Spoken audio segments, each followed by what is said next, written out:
lovely to see you. So, pull up a cloud and let's have a chat.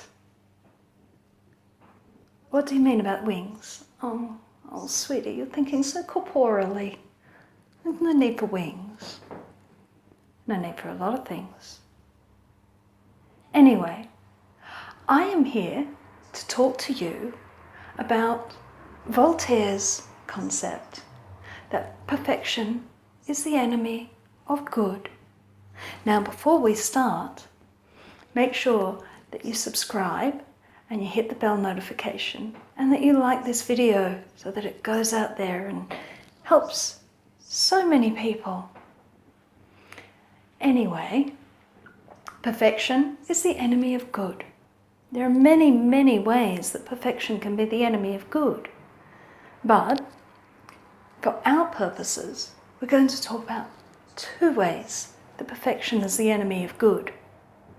Firstly, it's when perfection and the idea that one has to be perfect paralyzes your work and makes it impossible for you to continue.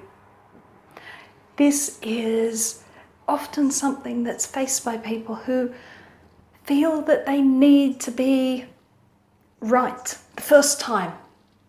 Personally, I blame school and exams. Not really the way that creative work goes. Creative work is messy and we make mistakes. And provided that we are willing to learn from those mistakes and not just think that was easy and fall into the temptation of continuing with our mistakes and ending up, with her downstairs. You met her, didn't you? I can see. Anyway, you do realise that she's so crabby because people fall for her temptations. All those things that she hates, she causes. But you are the ones who fall for them. Don't fall for them. It's very easy to be tempted by those. So you don't want to fall for those things. You don't have to be perfect. Good is a process, not a destination. Good is feeling your way, is making sure that what you are doing is the best that you can do. Because the best that you can do is all that you can give. It doesn't need to look like the story that was in the magazine or on the website or in the book. Those stories have had very many people helping, beta readers, editors, copy editors. Many people have helped make that good. Good is good enough. Or if it's a first draft, written is good enough. Don't let the need for it to be perfect, the perfect word, the perfect sentence, the perfect phrase, the perfect characterization, don't let those things hold you back.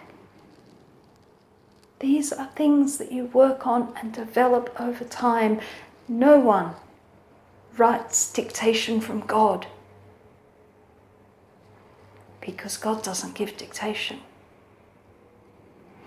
The second kind of perfection that I'd like to talk about is somewhat akin to our dear friend Dr. Faust.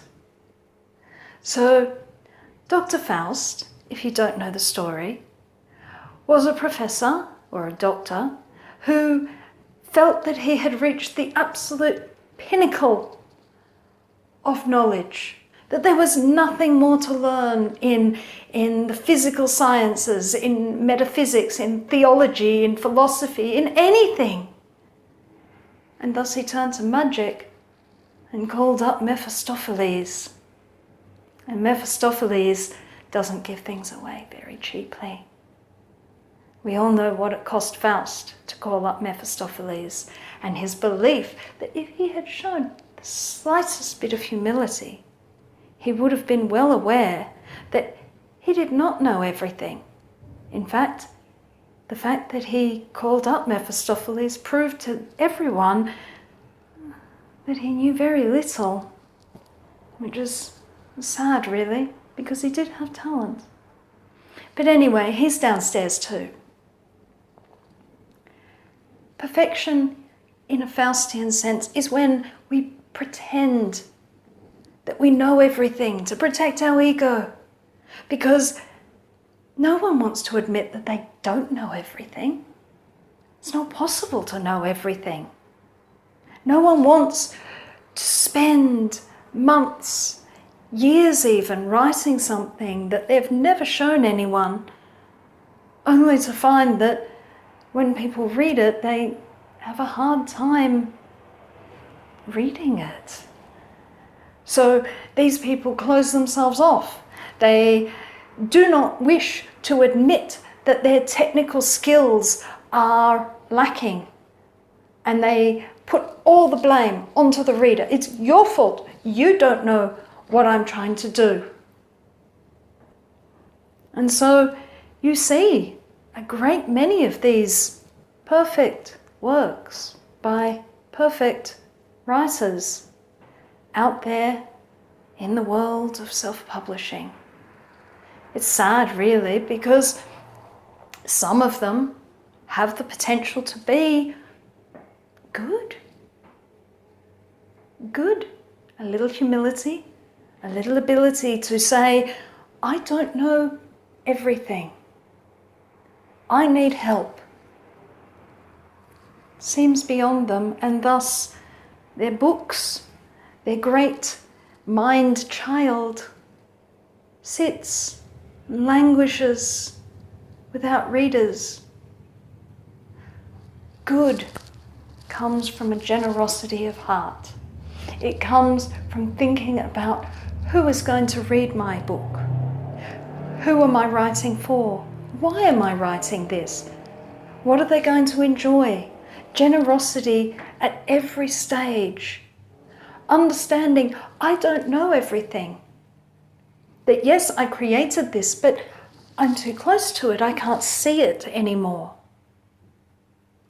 And when you do that, when you open it out and think of things outside your ego, whether you're protecting it by refusing help and disparaging people who have expertise, or whether you are protecting it by refusing to do something until it is perfect and not writing at all, whichever way that you are doing that, you need to be humble. You need to be humble and allow people in, because neither of those things will provide good. Good is much harder to do than you would think.